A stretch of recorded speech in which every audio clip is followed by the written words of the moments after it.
Yo, what is going on, you guys? Welcome back today to another video, and in today's video I got some for you guys.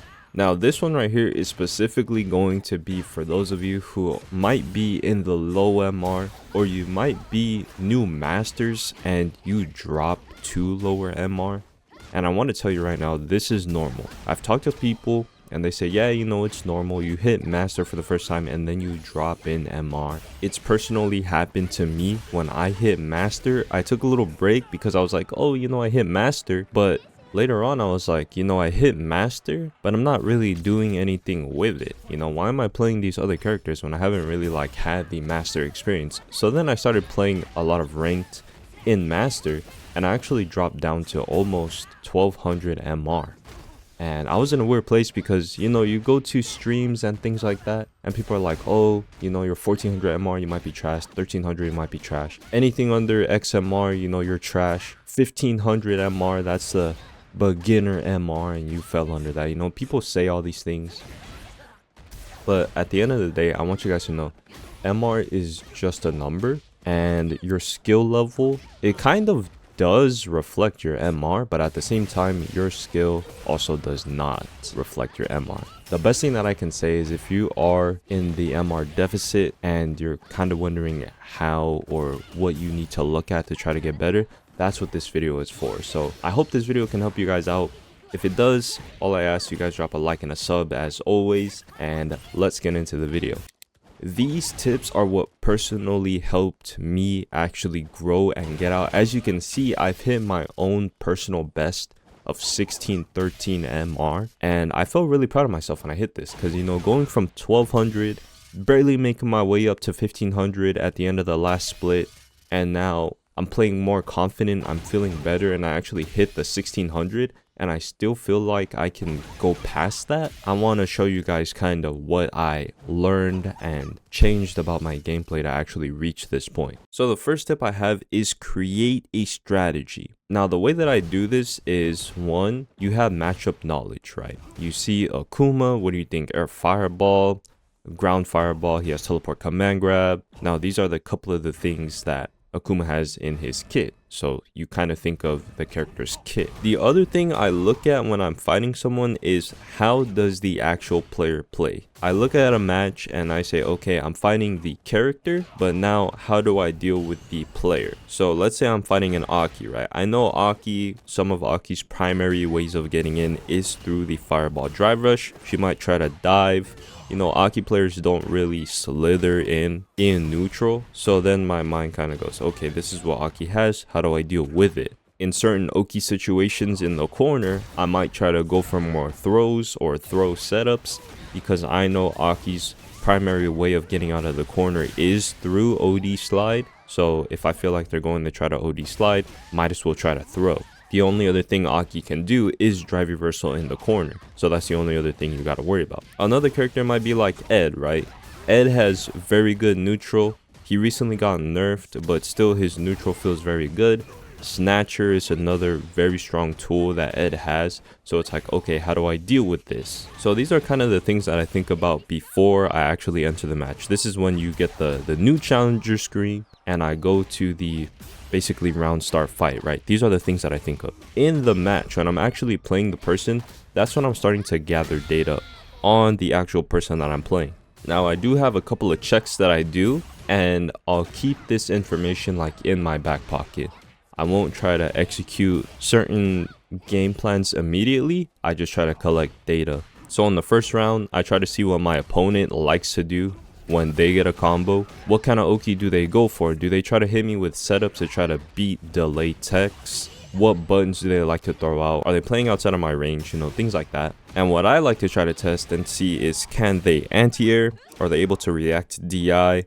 Do they just mash buttons without having any sort of strategy? Like, if they land a hit, what are they going to do if they land this hit? Does it look like they actually have some sort of strategy? Are they trying to play in a specific range? Are they trying to play outside of my range to try to get me to walk forward and walk into a button? Or if I throw out a button, I'll whiff and they'll try to whiff punish me? Or are they trying to throw out pokes in neutral, trying to just clip me for something and get a combo? Are they also heavily reliant on crouch, medium kick, drive rush? That's another very big thing. Once I get information on the actual player, that's when I'll kind of create my game plan and try to figure out what I'll do. So versus some players, I'll play a little bit more aggressive because I feel like they won't be able to react to the DI. I'll know that they can't anti-air, so maybe I might try to go for more safe jump setups, and then once they realize, oh snap, I'm not anti-airing, then they DP or they super on the safe jump, so then, you know, obviously you get a nice little combo off of that. But playing with a strategy is something that I definitely developed in going up from low MR to this MR now. Yo, if you guys didn't know, I'm actually streaming almost every day on Twitch. I might be streaming right now, you never know, but if you want to go over there, drop a follow, show some support, I'll appreciate that. Also, I have a Discord server where you can actually join up, get some games with some better players or other players around your skill level, or just ask for help with specific things. Or, you know, you might just want to play other games with the community. We can do that too. Link for the Twitch and the Discord will both be in the description. Tip number 2 is learn how to play without gimmicks. I'm actually happy to say that I learned a character that doesn't really have too many gimmicks. Yes, Chun has Fireball Drive Rush, but the only real gimmick that I kind of consider her to have is the overhead kick, and I kind of noticed I kind of brainlessly threw it out sometimes, and my opponents would be able to adapt to that. Maybe they would just parry, and I feel like that move you can kind of just parry and get the perfect parry, so I was getting punished a lot for that. So at a certain point I actually removed that move from my game plan, and I tried to play without it, figure out how do I play without this move. Now a lot of the gimmicks that I see people abusing in ranked might be hooligan, that's a very big one, running bear grab, ed players just throwing out a lot of snatchers with, like, you know, nothing, fireball command grab, slither command grab, Jamie players just throwing out palm for no reason, just throwing out palm. So I think playing without the gimmicks might be the move if you notice that you're very heavy on gimmicks. Oh yeah, Akuma, teleport command grab, just throw a bunch of fireballs and then do teleport command grab. Like, what do you really get out of the gimmick? And I'm not saying you have to play without it forever, but I feel like there's definitely a time and a place to use it. You can definitely tell when some players are literally carried by gimmicks. And the thing about gimmicks is that they work. But if you're trying to reach a specific goal, get better, play against the better opponents, they're going to know how to adapt to those gimmicks. And if all you know how to play is just gimmicks, you're going to lose because of that. You got to learn how to play more neutral. You got to learn how to play more footsie based, play on the floor, and actually dial in on focusing on your opponent. Throw out your buttons in neutral. Like I said, you don't have to fully remove the gimmicks. Just understand how to play without them. If you're doing hooligan 13 times in a round and you're getting anti-aired every single time, like, come on, you gotta learn how to adapt. You gotta adjust your game plan. But if you're actually playing this game with the goal and the intention of just being the best player of your character that you can be, just reaching your potential, there are other aspects to your game you might want to dial in on and actually get better at. Tip number 3 is learning how to play layers. Now, layers is something that comes in a little bit later. For the majority of my time playing this game, I kind of just played people very basic, but versus better players, you have more room for more options. Now, what do I mean by this? Let's say your opponent can't anti-air. Alright, all you can do is jump in.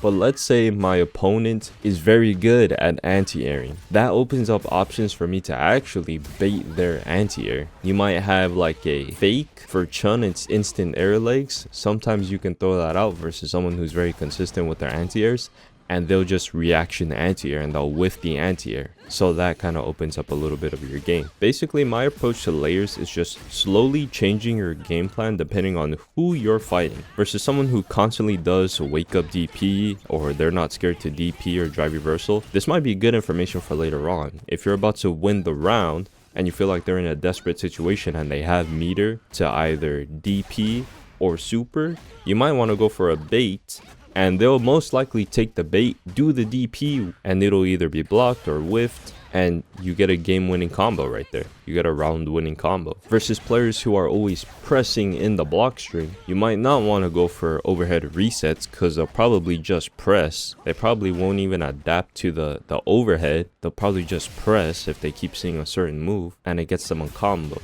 So you might not want to go for overhead resets. Instead, you might want to try to go for some sort of frame trap or something. And a lot of characters, you can set up spacing traps to actually punish jabs. If they're always pressing buttons on wake up, might want to go for the meaty. Don't go for the throw, go for the meaty, because if they're gonna wake up, press buttons, punish them for that and maximize it until they show you otherwise. The layer is, okay, let me go for the meaty, but once they start blocking, the next step is, okay, let me start throwing them. Now they're gonna be put into the strike throw mix. They don't know whether to block or press a button on wake up. So then what? You're gonna start throwing. They're probably gonna try to parry on wake up, thinking you're gonna press a button the next time, and you don't press, you do throw, so you get the punish counter throw and the parry, and they're just gonna be mixed. So all they can really do is hold down back, and then that can open you up to get like a DI reset on the wall or something like that. But layers get deeper. They actually require you to have a brain and think a little bit. Tip number 4, this is a big one. I actually like this one a lot.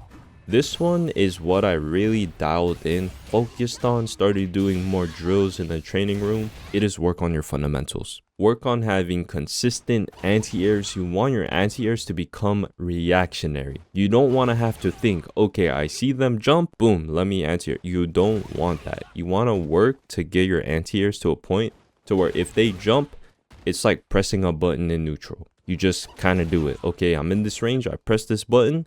Okay, they're in the air, boom, anti-air, done. You don't have to think about it. You don't have to think about the motion. If you play a character that has crosscuts, you want to practice both your anti-air and your cross-ups and just sit there and drill it. It'll become reactionary over time. Another thing I really like to drill is DIs. Work on neutral, just raw DIs in neutral, and driverish DI, and block string into DI. I really try to work on my DI reactions because that's another thing that people might adapt to. If you can't react to DI and you're in the corner, free combo, free stun. As I started working a lot more on my fundamentals, I noticed that I was becoming way more confident of a player because my opponents wouldn't be able to jump out the corner, or if they try to DI me mid pressure, I'd be able to DI back and just extend my pressure even more, right? Get the combo into Oki. So having really solid fundamentals does help you out a lot. And tip number 5 for you guys, I have stop wasting your resources. This is another big thing that I still see a lot when I'm playing other players.